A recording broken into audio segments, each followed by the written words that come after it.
വിദ്യാർത്ഥികളും മാതാപിതാക്കളും ഒരേപോലെ ആകാംക്ഷയോടെ കാത്തിരിക്കുന്ന കീം 2024 പറ്റിയിട്ടാണ് പറയുന്നത്. നേരത്തെയുള്ള വീഡിയോയിൽ ഞാൻ വിശദമായിട്ടുള്ള കാര്യങ്ങൾ പറഞ്ഞിരുന്നു. ഇപ്പോൾ നമുക്ക് ലഭ്യമായിട്ടുള്ള വിവരങ്ങൾ, എന്നാണ് പരീക്ഷയുടെ ആപ്ലിക്കേഷൻ വിളിക്കുക, എന്താണ് അതിൻ്റെ ഒരു ഡേറ്റ് ഉണ്ടാവുക, അപ്രോക്സിമേറ്റ് ആയിട്ടുള്ള ഒരു ടെൻറ്റേറ്റീവ് ആയിട്ടുള്ള ഡേറ്റ് എപ്പോഴാണ്, എന്തൊക്കെയാണ് അതുമായി ബന്ധപ്പെട്ട ലഭ്യമായ വിവരങ്ങൾ എന്നുള്ളതാണ് ഈ അപ്ഡേറ്റ് വീഡിയോയിലൂടെ നമ്മൾ പറയുന്നത്. ഇപ്പോൾ കോളേജ് ഗുരു എന്ന നമ്മുടെ യൂട്യൂബ് ചാനലിലേക്ക് എല്ലാവർക്കും സ്വാഗതം.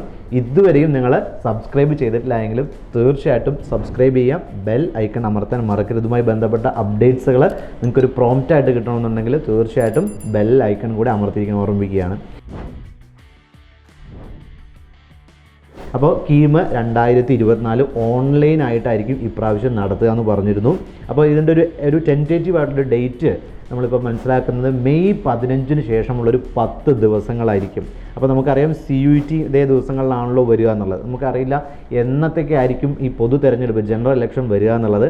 അപ്പോൾ അതിനനുസരിച്ച് ഒരു പക്ഷേ CUET മാറ്റിവെക്കാനുള്ള സാധ്യതകളൊക്കെ മുന്നിൽ കണ്ടുകൊണ്ട് ഇപ്പോൾ ഏറ്റവും ലേറ്റസ്റ്റായി നടന്നിട്ടുള്ള ഒരു മീറ്റിങ്ങിൽ ഈ ഒരു ഡേറ്റ് ഒരു മെയ് 15 മുതലുള്ളൊരു 10 ദിവസത്തോളം ഓൺലൈനായിട്ട് വിവിധ 22,000 കുട്ടികൾക്ക് ഓരോ ദിവസവും പരീക്ഷ എഴുതാൻ പറ്റുന്ന രീതിയിൽ 140ഓളം സെൻറ്ററുകൾ കേരളത്തിൽ എഞ്ചിനീയറിംഗും പോളിടെക്നിക് ക്യാമ്പസുകളൊക്കെ CDT എന്ന ഗവൺമെൻറ് നിശ്ചയിച്ചിരിക്കുന്ന ഏജൻസി ഐഡൻറ്റിഫൈ ചെയ്ത് കഴിഞ്ഞു എന്നാണ് നമ്മൾ മനസ്സിലാക്കുന്നത്. അപ്പോൾ 22,000 കുട്ടികളെ ഓരോ ദിവസം എത്ര അപ്ലിക്കൻസ് ഉണ്ടാവും നമുക്കറിയില്ല. അപ്പോൾ എത്ര ദിവസം നീണ്ടു നിൽക്കും നമുക്ക് അറിയാൻ സാധിക്കില്ല. അപ്പോൾ ഈ രീതിയിലാണ് ഇതിൻ്റെ ആപ്ലിക്കേഷൻ കാര്യങ്ങളൊക്കെ മുമ്പോട്ട് പോകുന്നത്. അപ്ലിക്കേഷൻ ഒരു മാർച്ച് 20 മുതൽ നമുക്ക് എപ്പോൾ വേണമെങ്കിലും പ്രതീക്ഷിക്കാമെന്നാണ് ഇപ്പോൾ കിട്ടുന്ന വിവരങ്ങൾ. ഓക്കെ, അപ്പം ഈ ഒരു മാസത്തോളം നമുക്ക് സാധാരണഗതിയിൽ സമയം തരാറുണ്ട് എഞ്ചിനീയറിംഗിനും ഫാർമസിക്കും, അതേപോലെ തന്നെ നീറ്റ് ബേസ്ഡ് ആയിട്ടുള്ള MBBS BDS ഒക്കെ തുടങ്ങിയിട്ടുള്ള മെഡിക്കൽ കോഴ്സുകളും പിന്നെ മെഡിക്കൽ അനുബന്ധമായിട്ടുള്ള BVSC, agriculture, veterinary, forestry, fisheries ഒക്കെ തുടങ്ങിയിട്ടുള്ള KUവിൻ്റെ പുതിയ കോഴ്സുകളെല്ലാം അടങ്ങിയിട്ടുള്ള ഈ ഒരു കോഴ്സിൻ്റെ ഒക്കെ ഒരു കൗൺസിലിങ്ങിൻ്റെ അപേക്ഷയാണ് ഇപ്പോൾ വിളിക്കുന്നത്.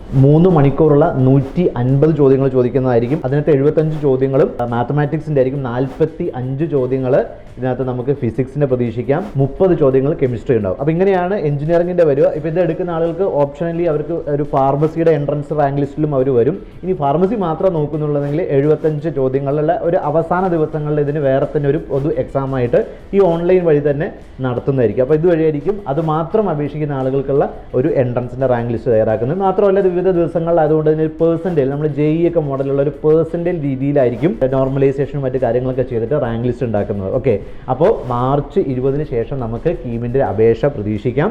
പരീക്ഷ മെയ് 15 മുതൽ ഒരു 10-15 ദിവസം കൊണ്ട് ഒരു 31-ാം തീയതിക്കുള്ളിൽ തീരുന്ന പോലെ ആയിരിക്കും ഉണ്ടാവുക. അപ്പോൾ ഈ കാര്യങ്ങളെല്ലാം കൃത്യമായിട്ട് നിങ്ങൾ നോട്ട് ചെയ്ത് വയ്ക്കുക, അതിനനുസരിച്ച് പ്ലാനിങ്ങൾ ചെയ്യുക. ഡോക്യുമെൻറ്റുകൾ എന്തൊക്കെയാണ് വേണ്ടെന്നുള്ളതൊക്കെ നമുക്ക് ഇൻഫർമേഷൻ തരുന്നേ ഉള്ളൂ, അല്ലെങ്കിൽ അത് വരുന്ന മുറയ്ക്ക് തന്നെ നമ്മൾ അപ്ഡേറ്റ് ചെയ്യാം. ചാനൽ ഇതുവരെയും സബ്സ്ക്രൈബ് ചെയ്തിട്ടില്ലെങ്കിൽ ഇപ്പോൾ തന്നെ സബ്സ്ക്രൈബ് ചെയ്യാം. അപ്ഡേറ്റുകൾ യഥാസമയം മിസ്സായി പോകാതിരിക്കാൻ ബെൽ ഐക്കൺ കൂടി അമർത്താൻ ഓർമ്മിക്കുന്നു. Wish you all the best.